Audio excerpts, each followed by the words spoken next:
Hello. Hello. Hello. Mm. Hope everybody's warm and cozy.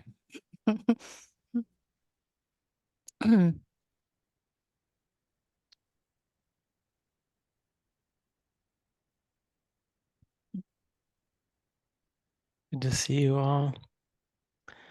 Take the time to look around if you like, see who's here today.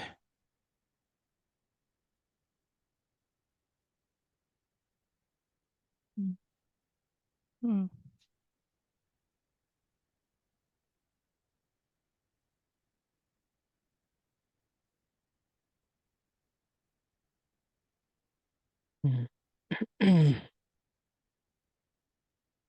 Ah, so great.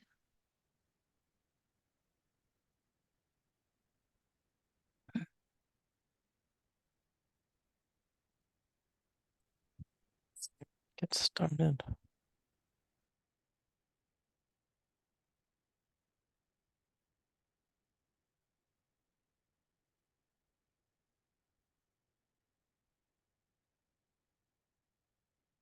So, coming into posture that feels relaxed and settled, inviting stillness as much as possible,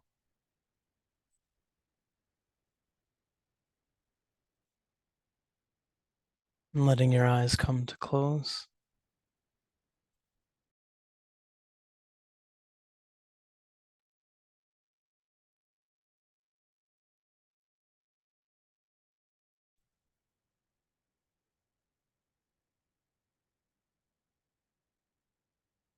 Taking the time to notice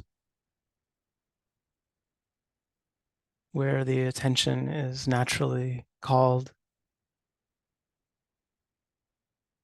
moment by moment.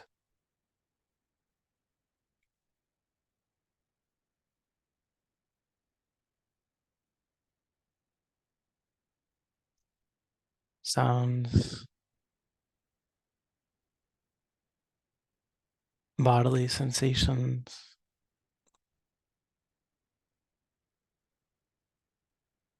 visual impressions being received by the eyes,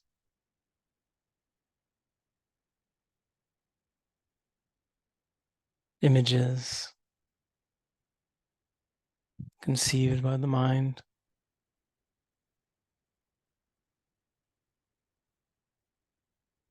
thoughts, emotions,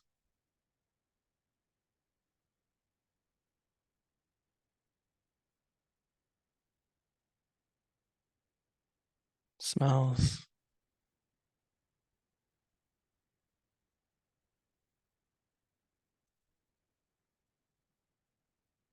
flavors in the mouth.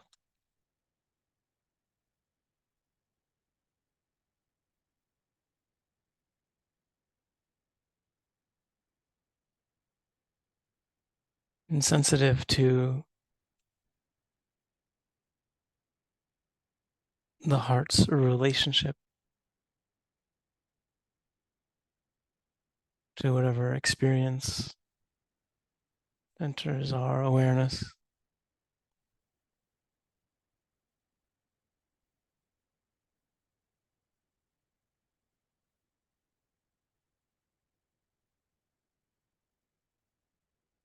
Wherever consciousness arises in relationship to a sense experience.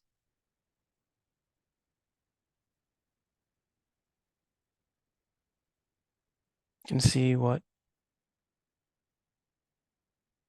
other flavors of mind might be present beyond simply recognition, bare awareness.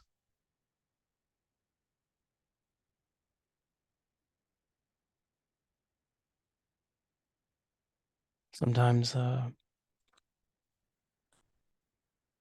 sense of againstness, defensively, maybe aggressively towards certain experiences.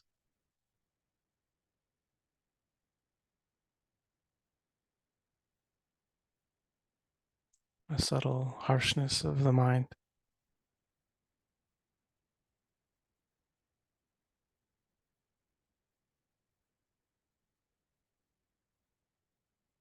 Perhaps an appreciation, curiosity,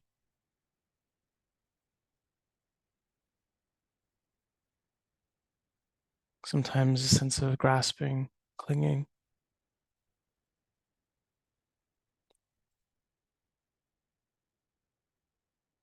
to an experience in the body, sound, a notion.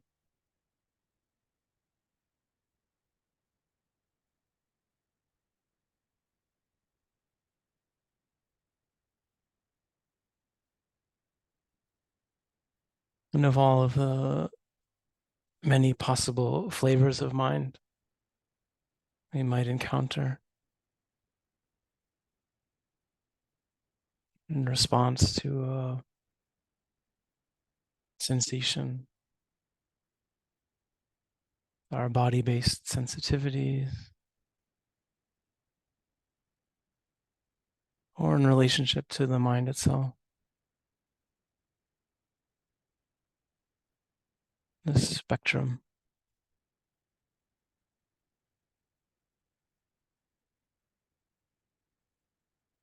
of mental, emotional response.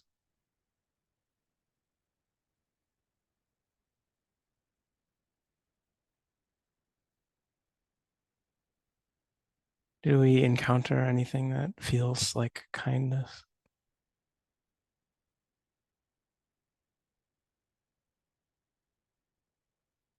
It may not be the initial reaction, the initial impulse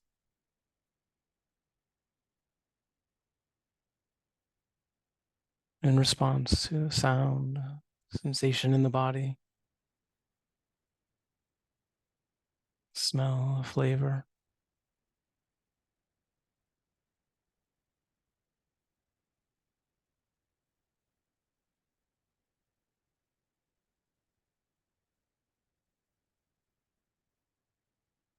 But sometimes it's worth maintaining a connection for a few moments just to see if after that initial response there is any space for kindness, tenderness, softening,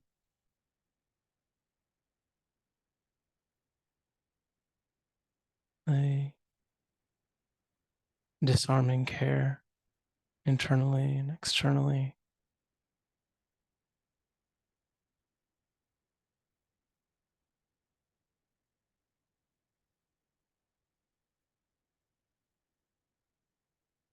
Sometimes we notice, sometimes it's fleeting.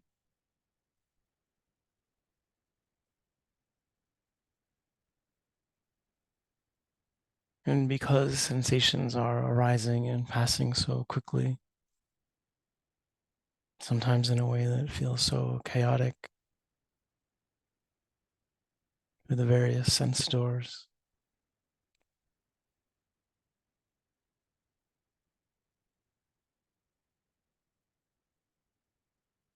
can be helpful to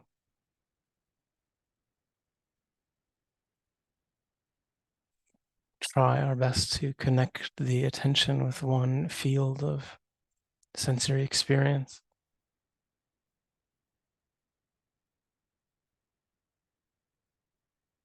and see where there might be a doorway into this quality of care.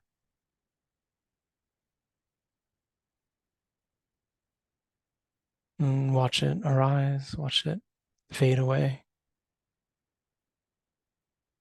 dependent upon the changing conditions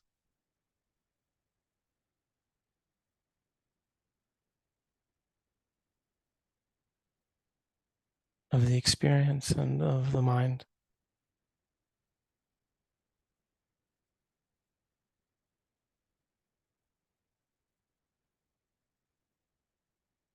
So we may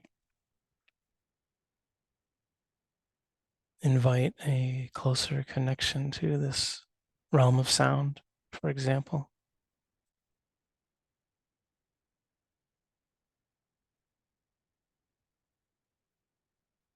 or sounds that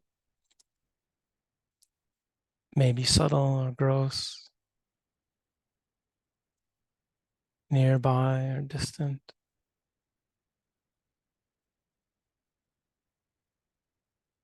Sounds that have a pleasant or unpleasant association for us.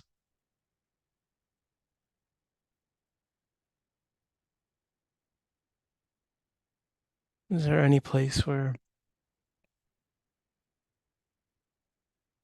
we can simply find a place of connected caring for any sound that's arising,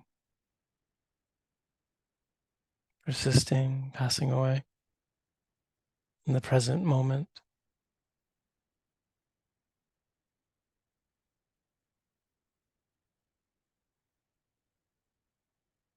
Not necessarily agreeing with it or rejecting it, but attuning to its worthiness of our care, its uniqueness,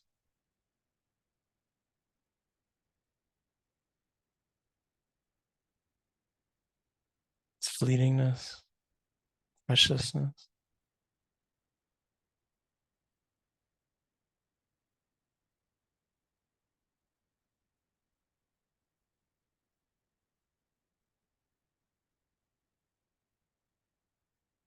Sometimes, if the sound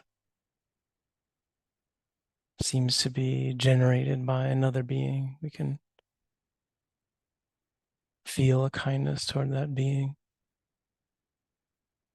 sense of tenderness, appreciation.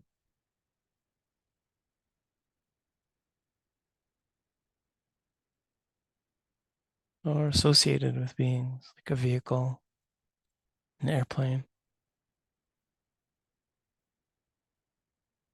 And we use the sound door as a entry point to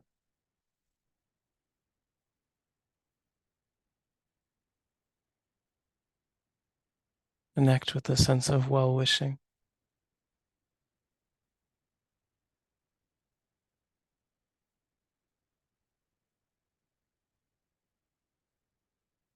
Even so-called inanimate objects. Sometimes we have a sense of their beingness, their character, caring for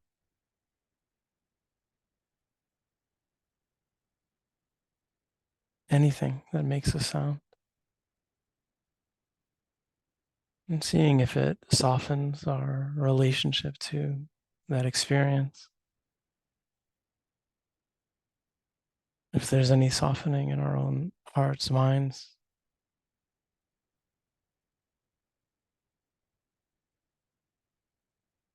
and unhooking from agitation, perhaps.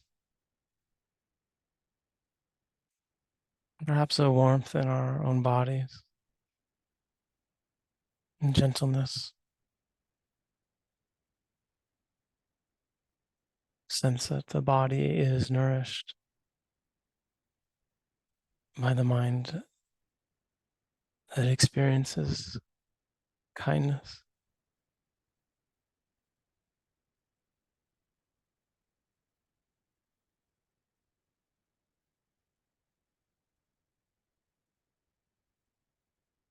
And so the kindness itself can be our object, not needing to search it out,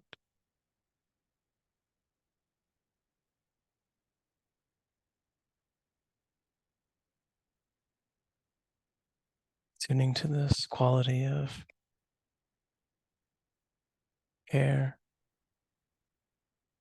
well wishing,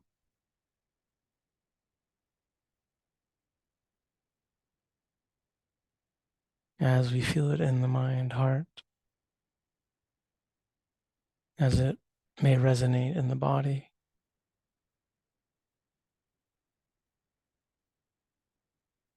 When it dissipates, coming back to the field of sound,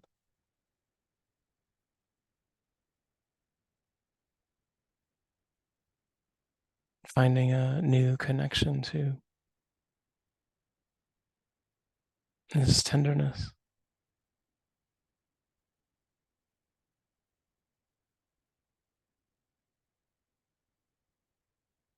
feeling any relief in the purity of that mind state, even if it lasts for just a moment.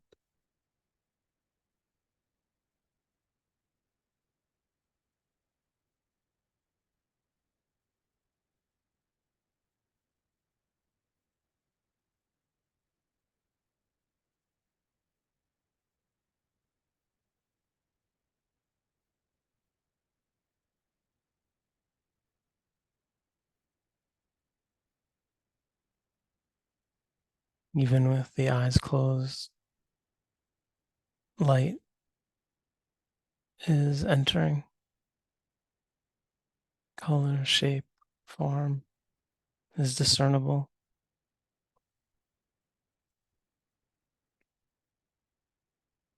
Much of the time,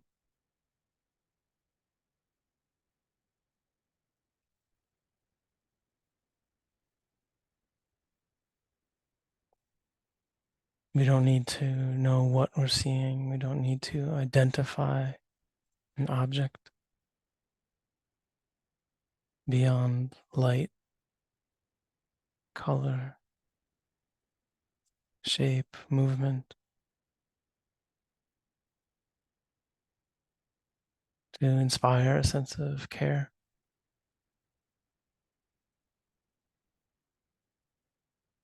for the visual field.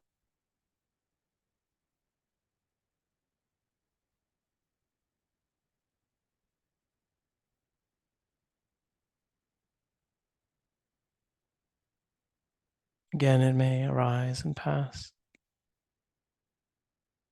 But if we sense this quality of tenderness toward what is seen,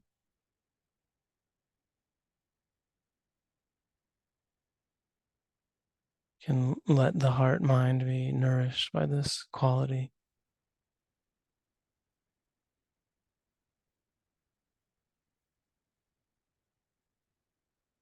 Notice if any of the body feels an easing,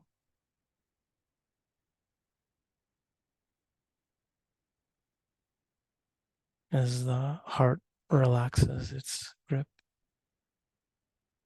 on the scene.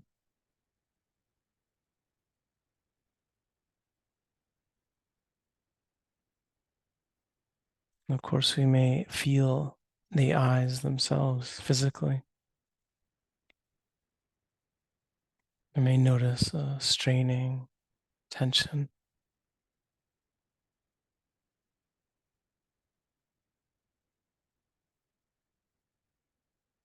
May be pleasant or unpleasant. But perhaps we recognize that we can care for these sensations in the eyes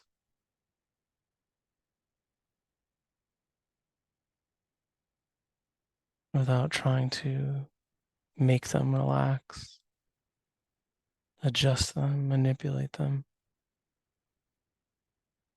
There is a caring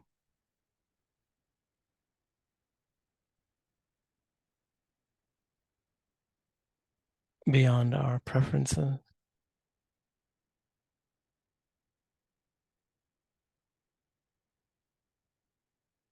instigated by the direct sensory experience of the eyes.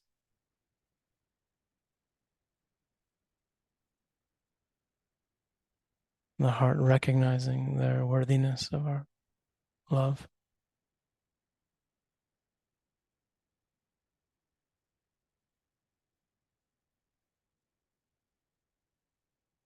feeling the goodness of that in our hearts, minds.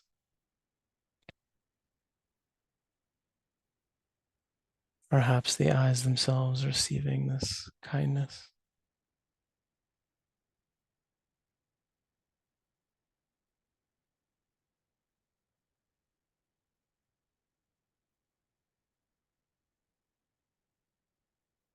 It's appreciation of their worthiness to be cared for. And the eyes can soak up that goodness.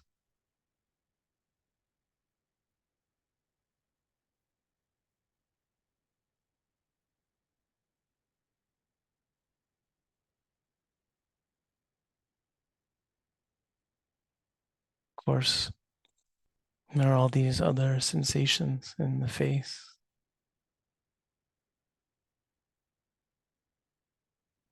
places that are sensitive, places that are numb,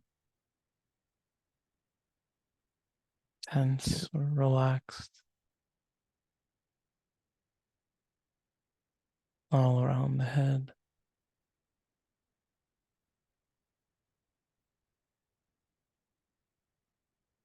Not needing to fix them, force them into anything. The heart can care about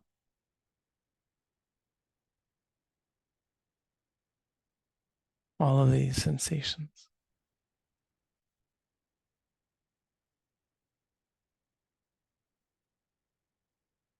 Doesn't need to be our ear, my nose, my cheeks. Just the arising and passing of pressure, tingling, tension, coolness, heat, and the caring for it.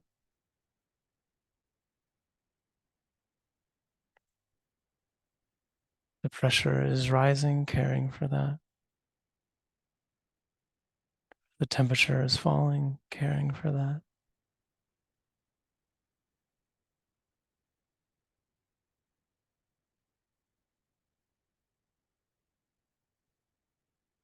Any physical experience we attune to in this region be a new doorway to connect with our care.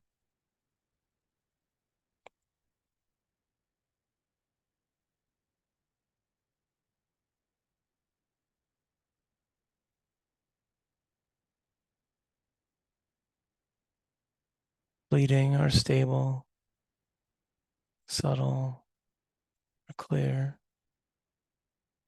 any moment of tenderness is a wholesome relief for the mind.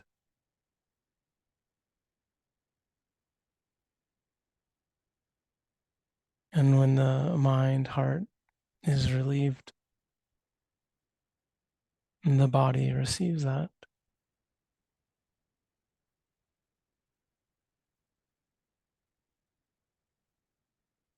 a dropping of the antagonism so often present between mind and body.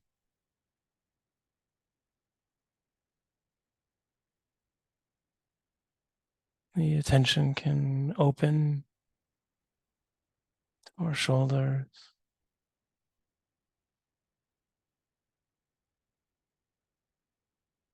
our arms,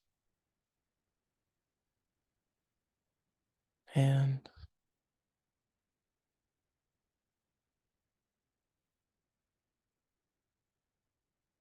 our torso,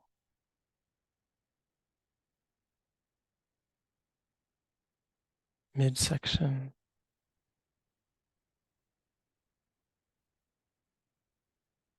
legs,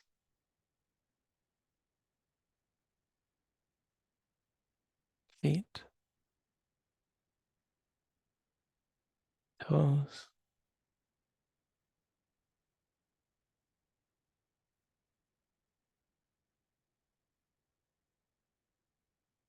whatever sensations arise and pass in this field. pleasant, unpleasant, or neutral,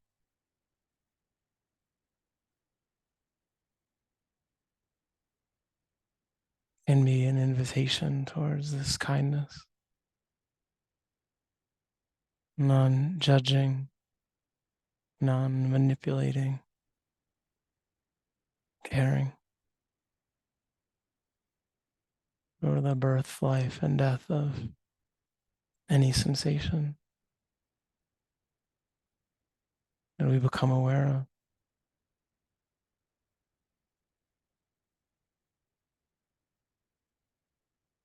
no matter how many we miss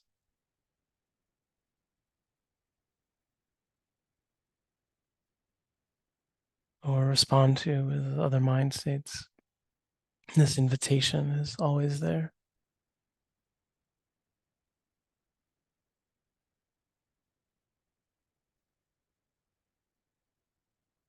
In each moment of softening toward the body,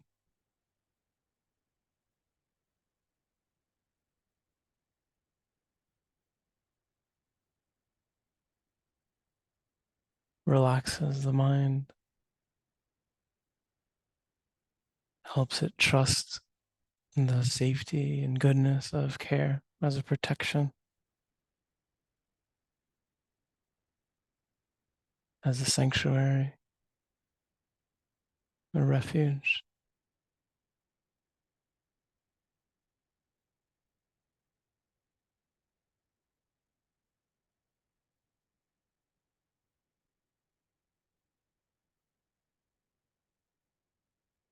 And the body slowly starts to trust that sanctuary as well.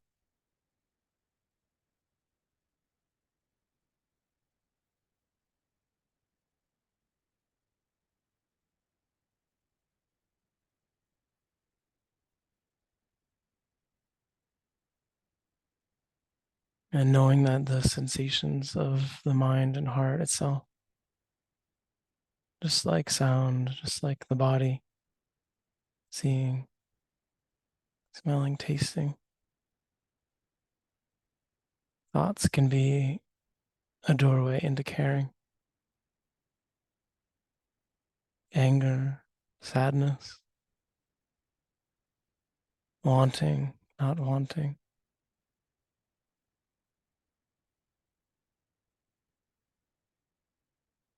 The mind, heart can meet all of these with tenderness, gentleness.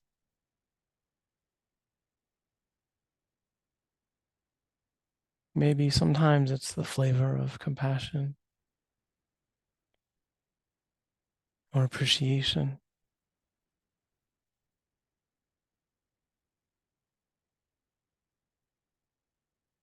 and trusting that any of that folds back into this softening, this tenderness.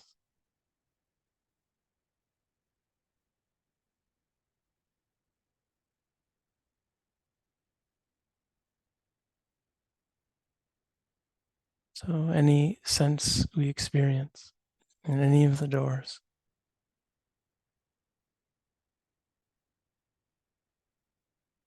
can be a path to love, care.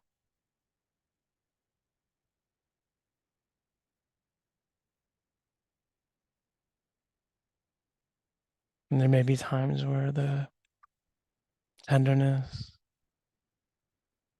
is strong enough and stable enough to be the object itself, abiding for a few moments simply in care, not needing to receive or give,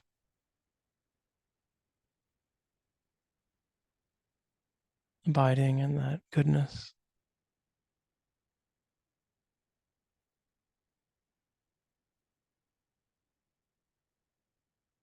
And when it fades, we come back to finding our way to loving kindness.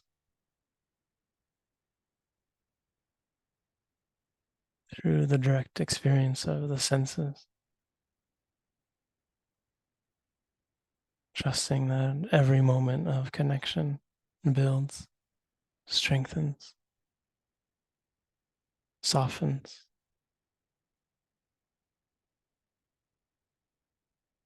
the mind and the body.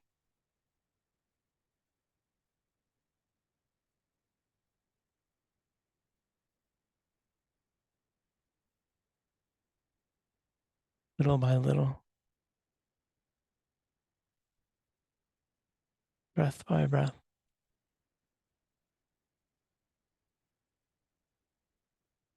Moment by moment.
Thank you, Jesse, for your instructions. Thank you.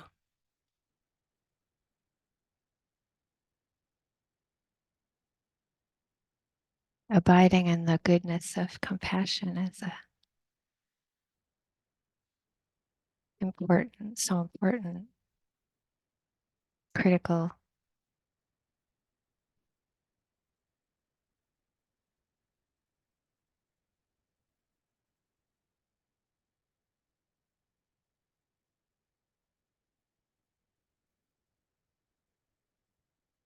Mhm. Even though where we live, there's a pretty intense drought, and but we did get a little rain recently. There's a place where the rainwater collects and forms a puddle at the bottom of my driveway. That is a great teacher for me.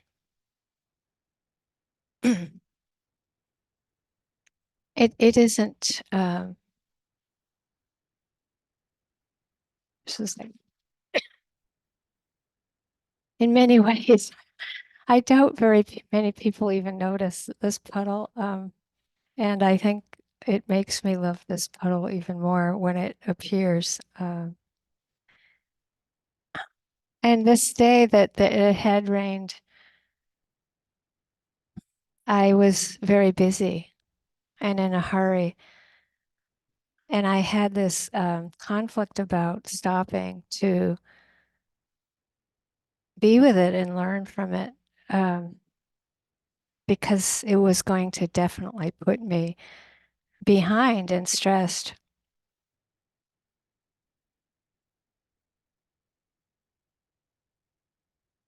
And often in those times, I remember something that Tongpulu Sayadaw taught me in 1978 when I first went in to see him privately, because I often helped take care of the teachers when they came at IMS.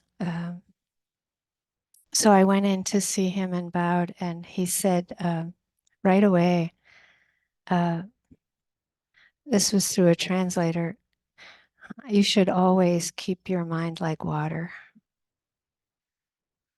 not like a rock, like water. And he kept repeating it over and over again, just over and over again. Keep your mind like water, keep your mind like water, not like a rock, like water. And when I see the puddle, I'm like, oh, like that teaching of Tangpu comes in so deeply for me. And so I do usually stop, and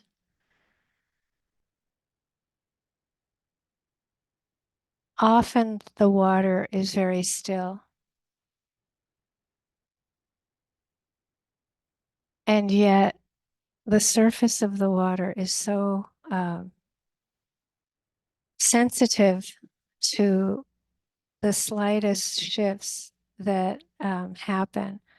It's so still that, as we all know, the whole the whole world can be reflected in the surface of water. Uh, but also you can see deep into it. And as this water has accumulated over years on the tar road, there's a lot of cracks, and there's sediment and fascinating beings, bugs, that no one would stop to look at probably anyway. But I just usually just start to get as still as the water and notice, usually at first, clouds passing through. And then the massive reflection of a Keawe tree. And then birds flying by, not looking up, right? And at night, if I'm fortunate to have a puddle there at night, often stars are reflected or the moon. It's a very beautiful place, just on the road. Yeah. Um,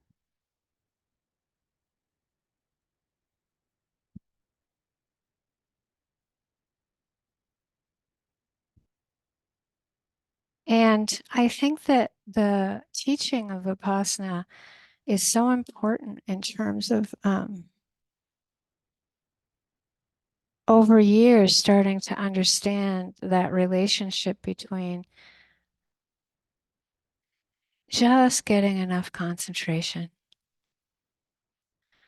just getting enough so there is this water-like stillness of mind that then does perceive the movement of thought, right? And the movement of emotion and the movement of body sensations, and smell and taste and touch. It's like this sound. I think that there is no end to the vastness of this exploration of that relationship between just enough and really getting to explore, really getting to understand impermanence, the unreliability of experience, and anatta, the uncontrollability of experience, anicca, dukkha, anatta, that sense of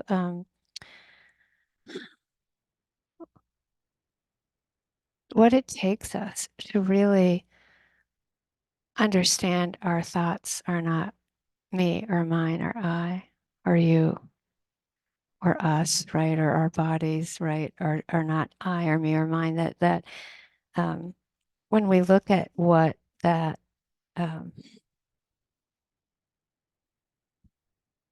mind like water that's still, but also so um, clearly shows us movement,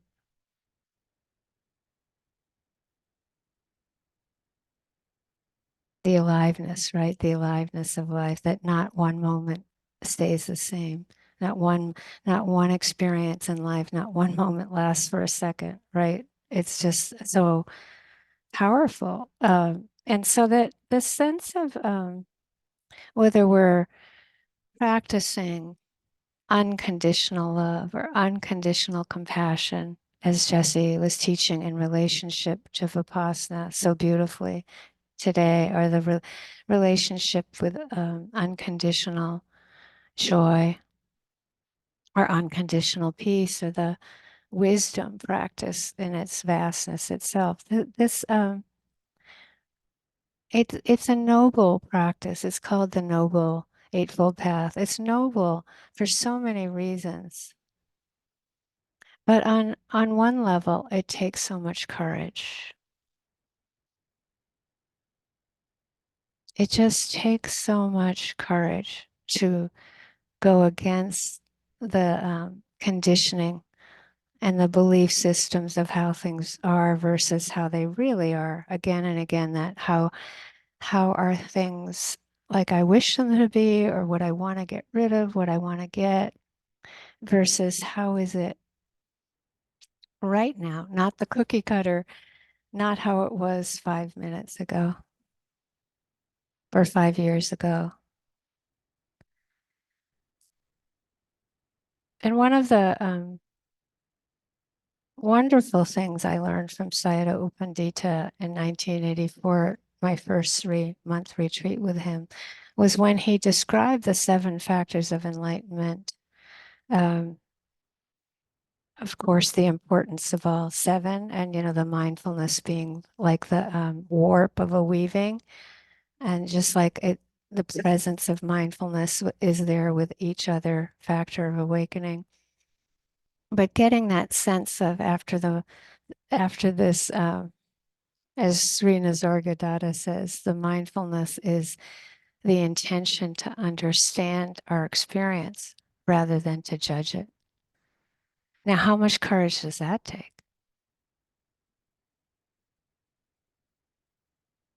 All it takes is 5 minutes with a human mind. It doesn't matter whose it is. And you hear judgment, right? Like it's just like, it's easy. It's so easy. It's so effortless. Uh, And that sense of like shifting the motivation, right? That beginning of those 7 factors are just like the shift of the motivation to be with what is, not what we want. Phew, not what we think it should be, right? So it's that, sorry.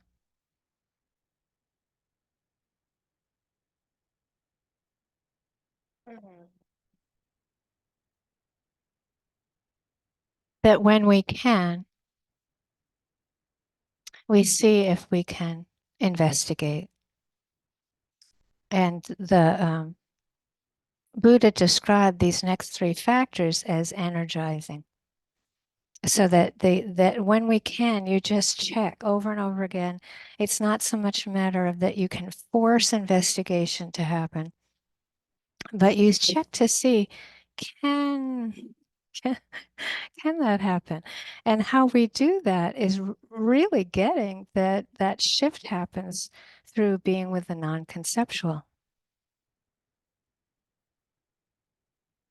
So as Jesse was like, again instructing that shift from form and shape with seeing to color, light, a shift of light and dark, right? There's this difference between, oh, that's a bird, and shifting back to not knowing what it is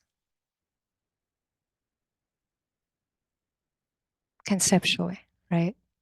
It's that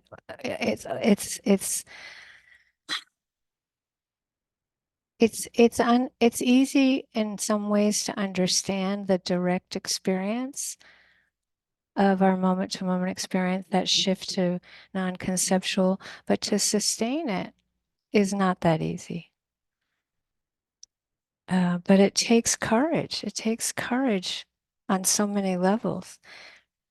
Um, and I'm going to go into that a little bit more, but I just wanted to give that taste of like, okay, so when we can do that, that next factor of awakening is energy. And Sayadaw U Pandita called it courageous energy. And I was so grateful for that addition to that translation to Virya, that just, oh, courageous energy. It takes, because he described this transition from the intention to understand rather than to judge to shifting to non-conceptual even for a few moments, and that it's like it's shifting to the direct experience rather than past conditioning, right? It's shifting to the present direct experience versus our idea about what a leg is or what anything is, right? It's you're shifting out of free experience into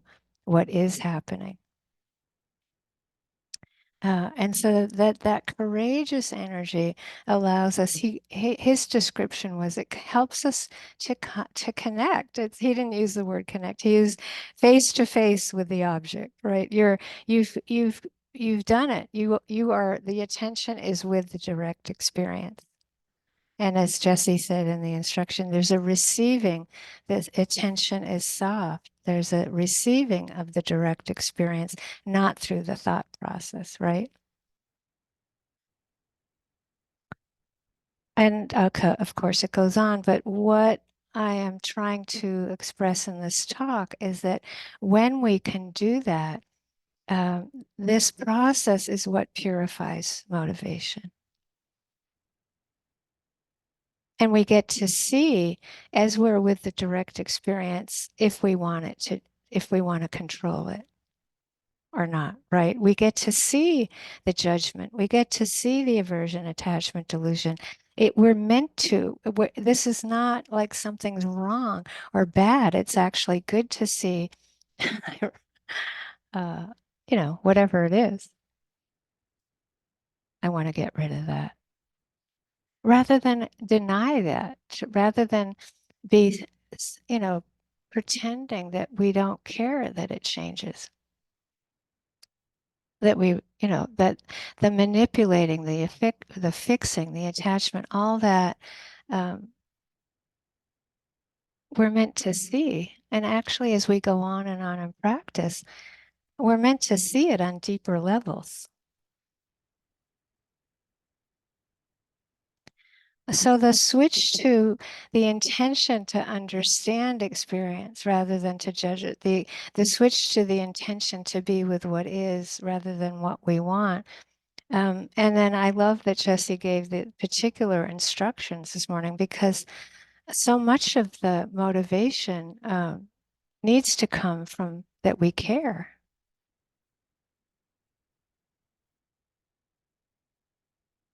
And so that we care so much gets us into trouble, where the motivation starts to, we care so much, we want to get rid of it, right? We want to get rid of the suffering in the world.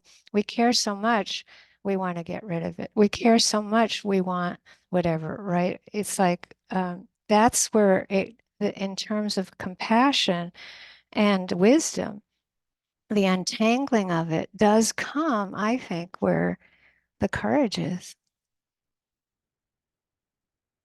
It's the courage to care, but the courage to see where we're trying to control with the compassion and the care versus actually explore. So the motivation again is in this practice is, say, one of our most difficult emotions is dread or fear, or anger, or, sadness, whatever, grief.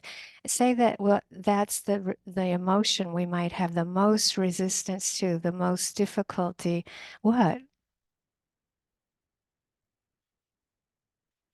That we tend to think we need to get rid of it to protect ourselves at all cost, versus develop a relationship with it. And this is the same with any physical sensation, any thought, right? Like anything that appears, the idea is to get enough practice, right? The practice, it's a great word, practice, so that we get better at being with it versus needing to have to get rid of it, right? So it's like a very, or, I'll go on to, like, there are times when I can't be with it. So in fact, this is the next thing I wanted to go into, which is we are conditioned to think that energy should be a certain way. So the old teaching is that it has to be heroic in a very particular way. It's like constant high energy that conquers, that does get rid of, that doesn't connect, but destroys, or, um, gets its own way.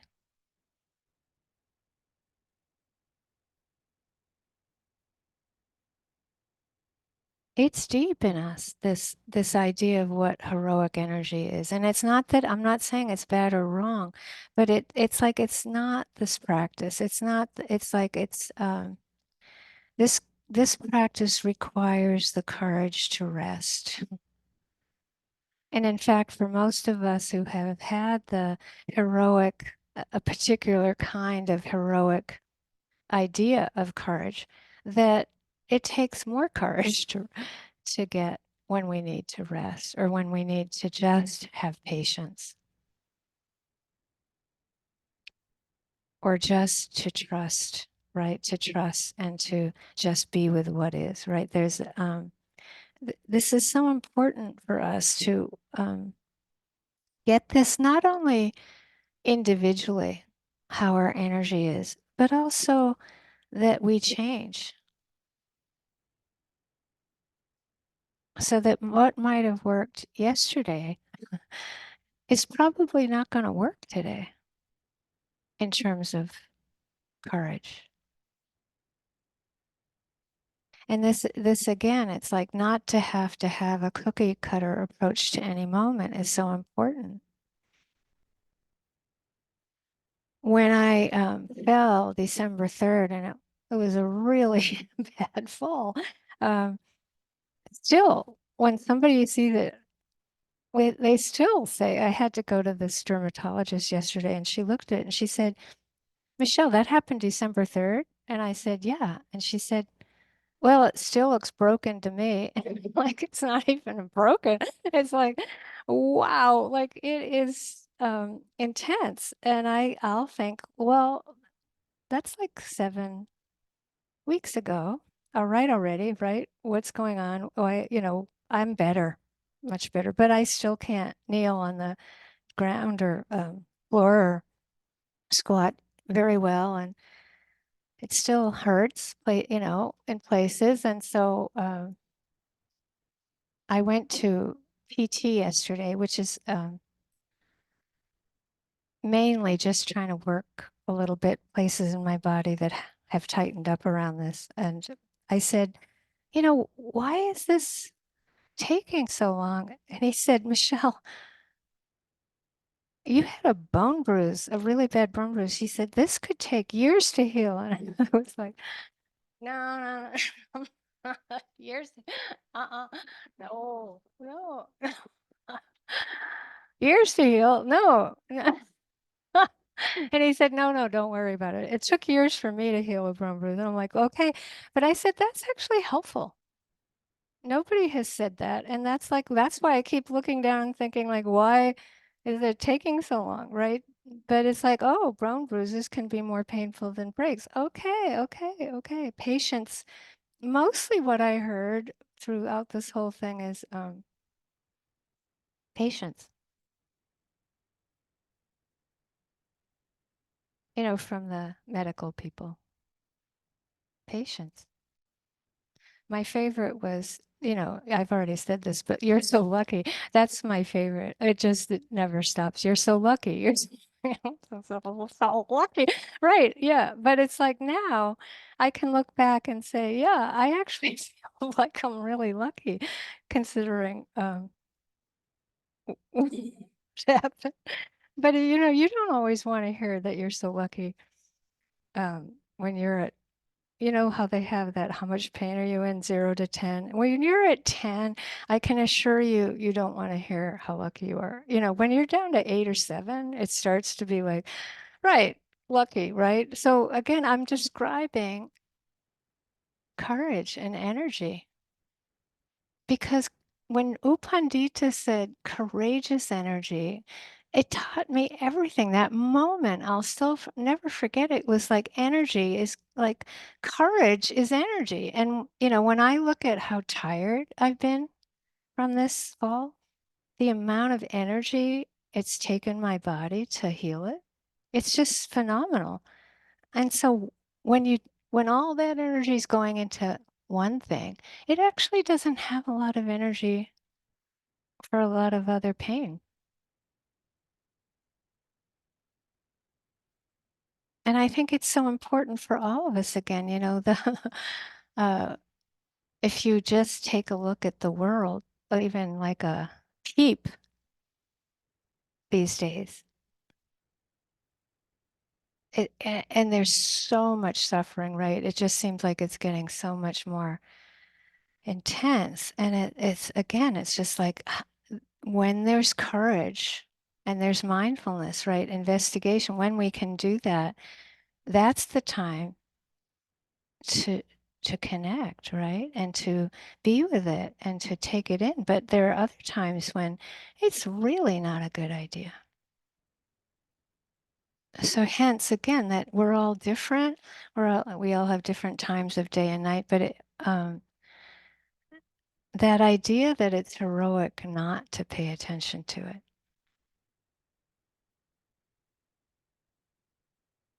is important.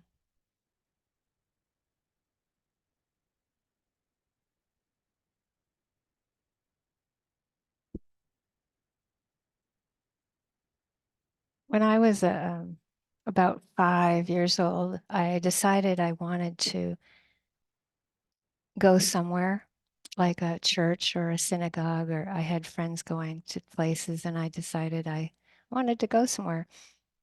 So I asked my parents, and they said, well, as long as we don't have to drive you, you're welcome to go anywhere.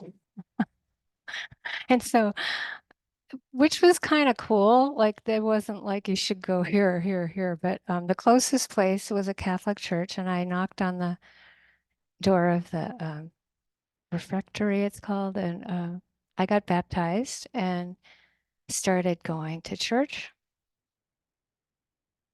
And there was a certain point. Now, I'm not saying all churches teach this or all priests teach this, but where I was taught that anybody who wasn't Catholic was going to hell. That was just the beginning. That was just like that was like it all boiled down to anybody who did anything bad was going to hell. But it was like anyone who didn't like wasn't believing in that way was going to hell. And where I grew up, this was not what it was like. Almost everybody I knew was going to hell. And it hurt me so deeply. I just felt like I would walk out of there with my heart on the ground.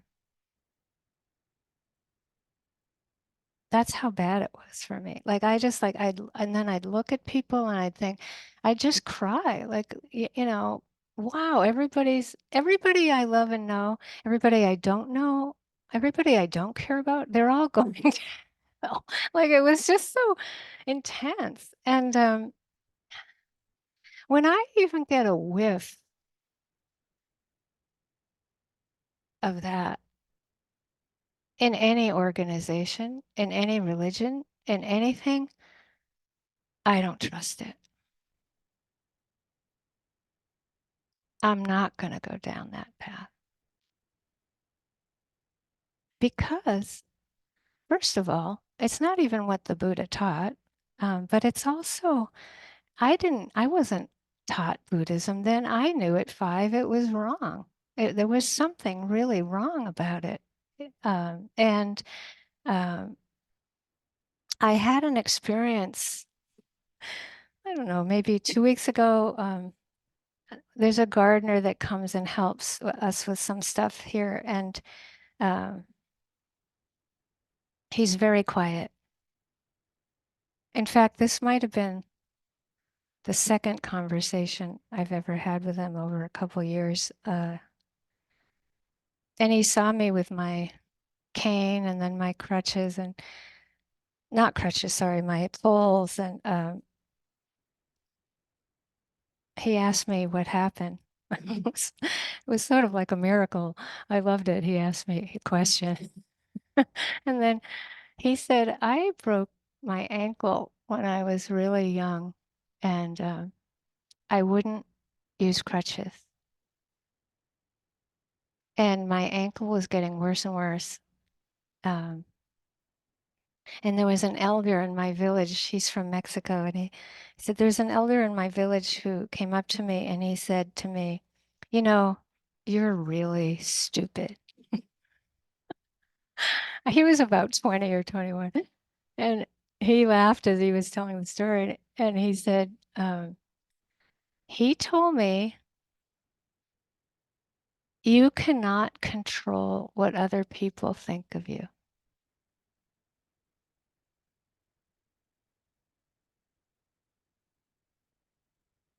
And that was it. That was the conversation.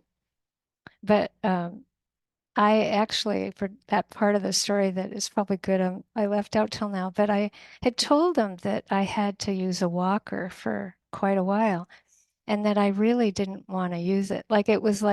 It wasn't like I had to worry about what anybody thought of me, but it was an internal jump to a new level of, I don't even know what, it seemed like I was getting too old or something, to use a walker. So I, didn't want to use it, but the orthopedist, of course, told me I had to. But within, I'd say a few seconds, because I actually couldn't get up out of bed to go to the bathroom. I couldn't walk. And so I was crawling up to this point. It was ridiculous. It was just like, having somebody come up to you and say, you're being like really stupid. And so the walker became something I so love. And when you switch, I think realities like that, it's almost like all I see are people with walkers now. all I see are people with canes. I've changed this whole in new consciousness, and I'm just like um, so grateful. But I also just wanted to share that thing about you cannot control what other people think of you, because this is so basic in terms of, again, our behavior. And then when you shift it to motivation again in terms of our human predicament. Because again, when you take like if you take one sitting or like years of practice, it's not only that we can't control what others think of us, but we see that we can't control what we think about anything either or anybody. It's like the more you get, like how much, again, that judgment, that just effortless judgment is happening. And that a lot of human behavior and motivation is based on that. And that when there are systems that start to get in place that tell you you can't think differently, or that it's not okay to be different, right? Like all these ways that there are, again, the behavioral system starts to become about control rather than understanding. And of course, when we really get quiet and we practice over years, we do start to see how much we are controlling, how much we're trying to control our emotional world, how much we're trying to control our thinking, how much we're trying to control our body, how much we're trying to control so much, right?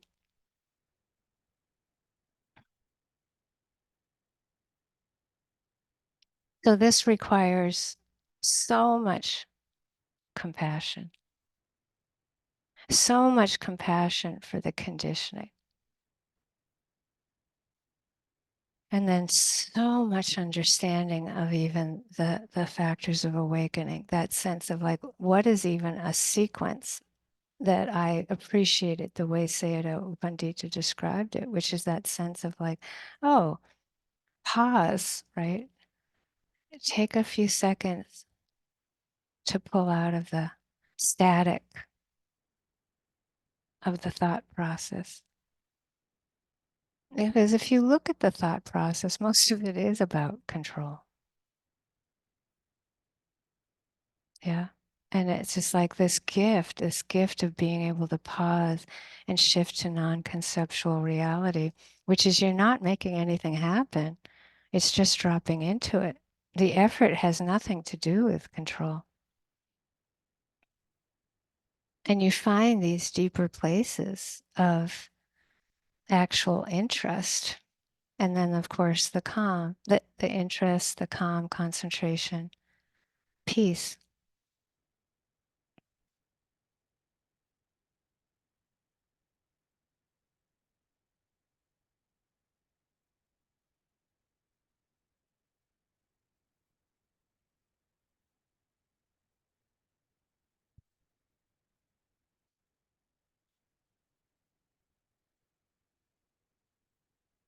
In Henry David Thoreau's Journal of Wildflowers, there's not that many in January entries, even over time, obviously. I love it. But so I jumped to February 5th, although I think some of his best are in January because he's trying so hard. Um, I remember when I lived in northern Maine off the grid. Um, in January, I used to go to the swamp because, of course, in the north, the swamps are actually warmer than the other parts of the terrain, a little warmer. And I would try to go to the sphagnum moss swamps areas, and sometimes there'd be these little red berries sticking up out of the snow, and I would just stare at them. Just, yeah, some color, right? Just some receiving that color would help me get through. Uh, so he says February 5th, 1852, I suspect that the child plucks its first flower with an insight into its beauty and significance, which the subsequent botanist never retains.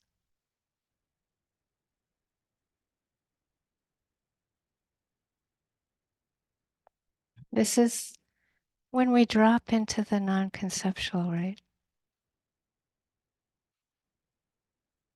Insight into its beauty and significance.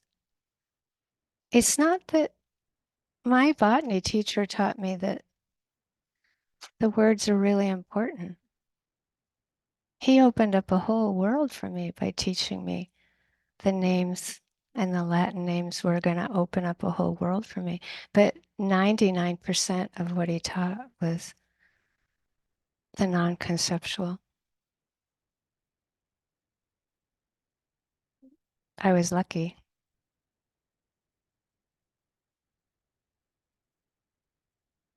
And it's that shift that brings about the ability to really be human, to be alive, and to know that it takes so much courage to really be here. I mean, even sometimes a metta phrase can be, may I be courageous. And that the behavior from that can be going to sleep. The behavior from that can be going very deep into microscopic attention with something. So it's like the range of what can come from the wish to be courageous. The behavior depends on the motivation.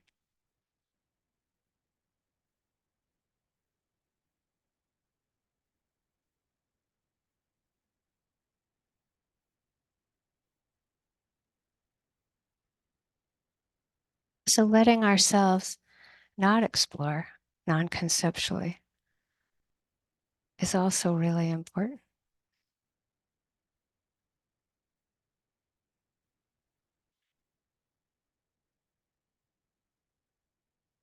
Sometimes we need the protection of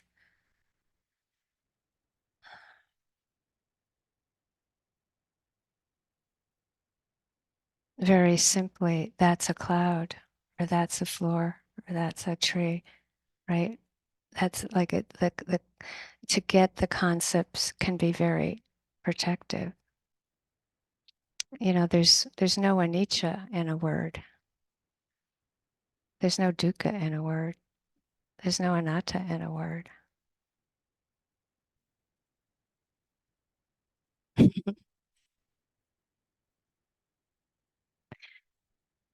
So again, you know, it's like going for a walk when we're not really um, trying to be mindful at all can be really protective, right? We don't have to feel like there's that heroic on all the time when it might be appropriate to not.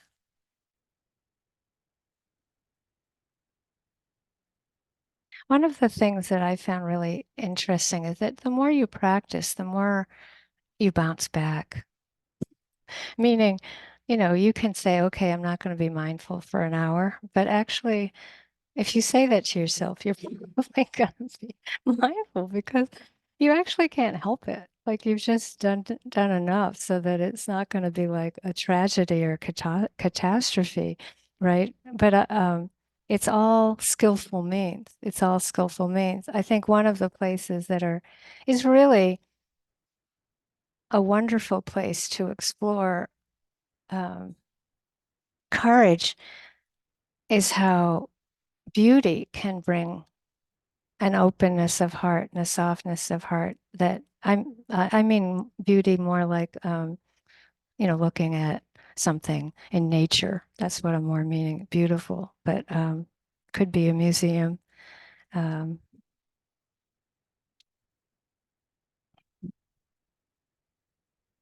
I read about this blessing ceremony that was done in Mexico at a church, and people in the village all brought their pets. And they brought their pets. So people brought donkeys and horses and dogs and cats. And it was so cool. Just that it was all pictures of a blessing ceremony. And there was one, and they get sprinkled with holy water. And there was this one chihuahua that was getting sprinkled with holy water. And it was like, no, I don't want to be sprinkled with holy water. But it's so funny and it's like fun. I wouldn't even call that maybe beauty, but it's humor. But it is, there's something very beautiful about caring about your pets so much. You want them to be blessed, right? In that way. Um, the mother cat um, found this, the packing paper that like sometimes you get a big bunch of packing paper and you just sort of leave it around. And the mother cat found it this morning and I could hear all this like loud sound and she was having, the sound was of pure fun. Just pure, unabated, just total fun for so long. Like, and it's just simple paper that everyone tends to throw out.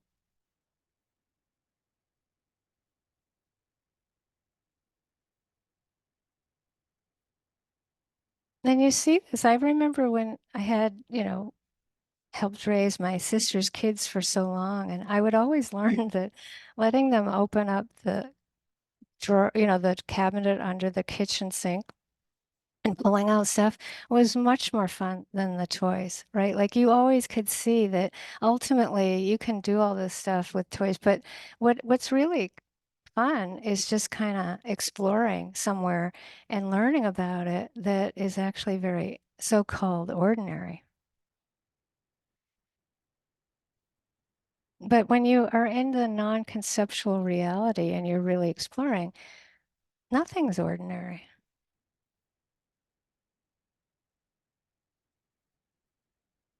So appreciating the beauty, right?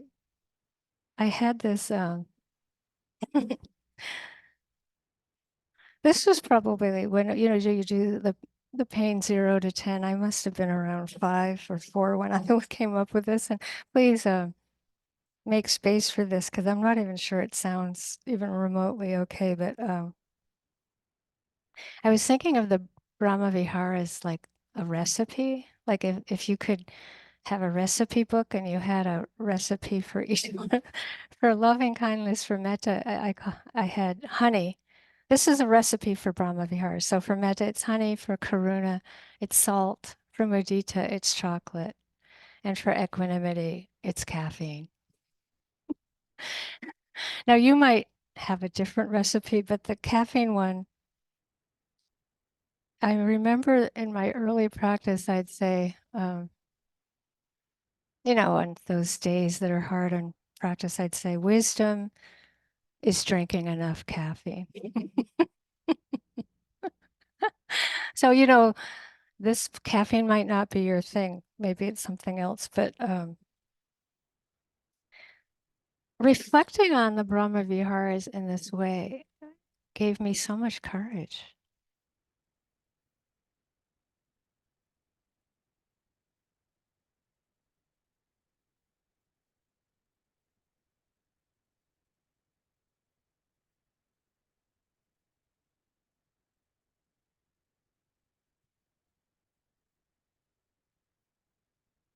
Mm.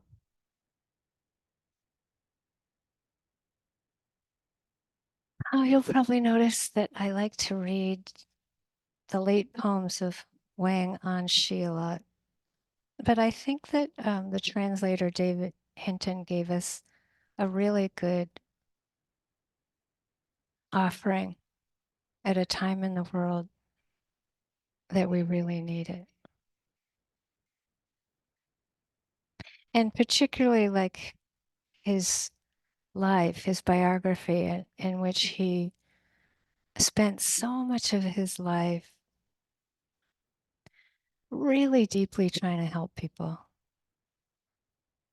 And so much of his life, he somehow managed to get the ear of the emperor karmically, and he was able to put in so many policies in place to help poor people and farmers and just like real egalitarian radical reforms. Like he was just amazing.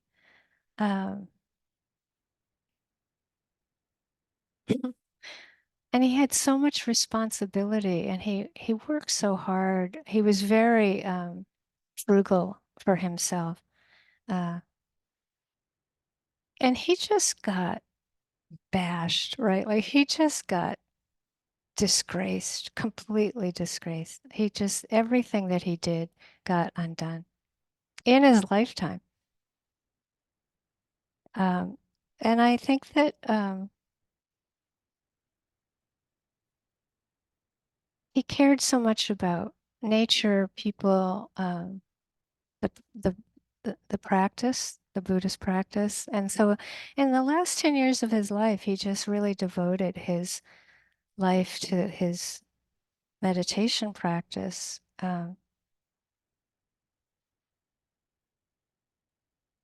So when I read his poems, it is from that perspective. And that why I share them is because I think um, we're living at a time where there is a lot of loss of what we have worked for. That's an understatement. Sorry. I just saw your face, Sally. Yeah, we're like worn out, man. And we're going to still be at it, right? We'll be at it in our way. But I think that, however, whatever that means for us, I think that his ability to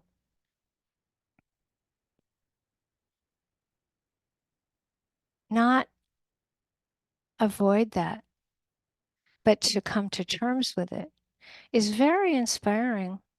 And I've read this poem, these poems so many times, but I'm going to read a few of them to end the talk just because I think they're really helpful. I hope you find them helpful. Um, this is one of his last poems, Thoughts as I Lie Alone. Alone, a noon dove calling in spring, shade. I lie in a valley of forest quiet. Scraps of cloud pass, scattering rain, and I listen late in life to its clatter. Eyes full of red and green confusion are sad times unraveling my legacy. There's no word near these thoughts, still as Bell Mountain in its slumber.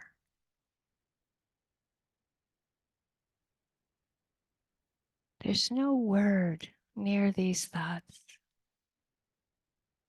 So quiet, so peaceful.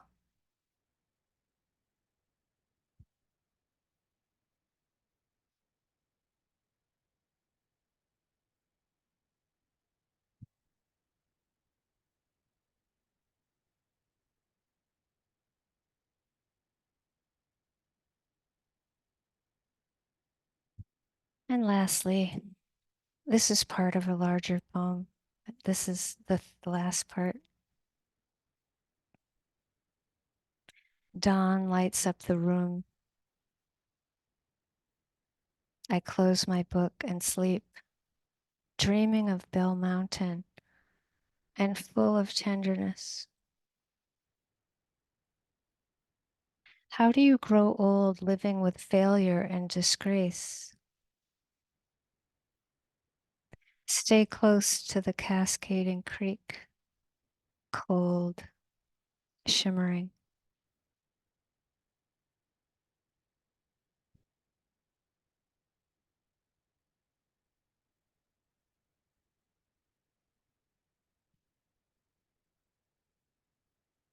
All I can say is that we can do this. We can get liberated. We can express the Brahma Viharas inwardly and outwardly.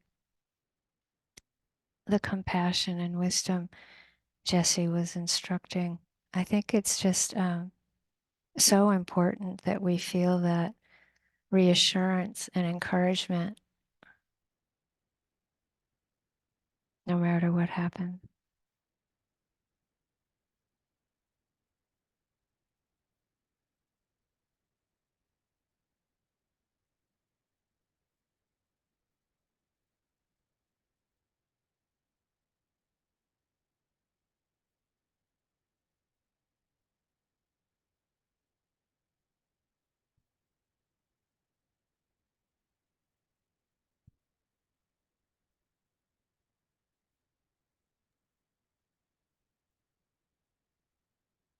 Thank you, Michelle. Mhm.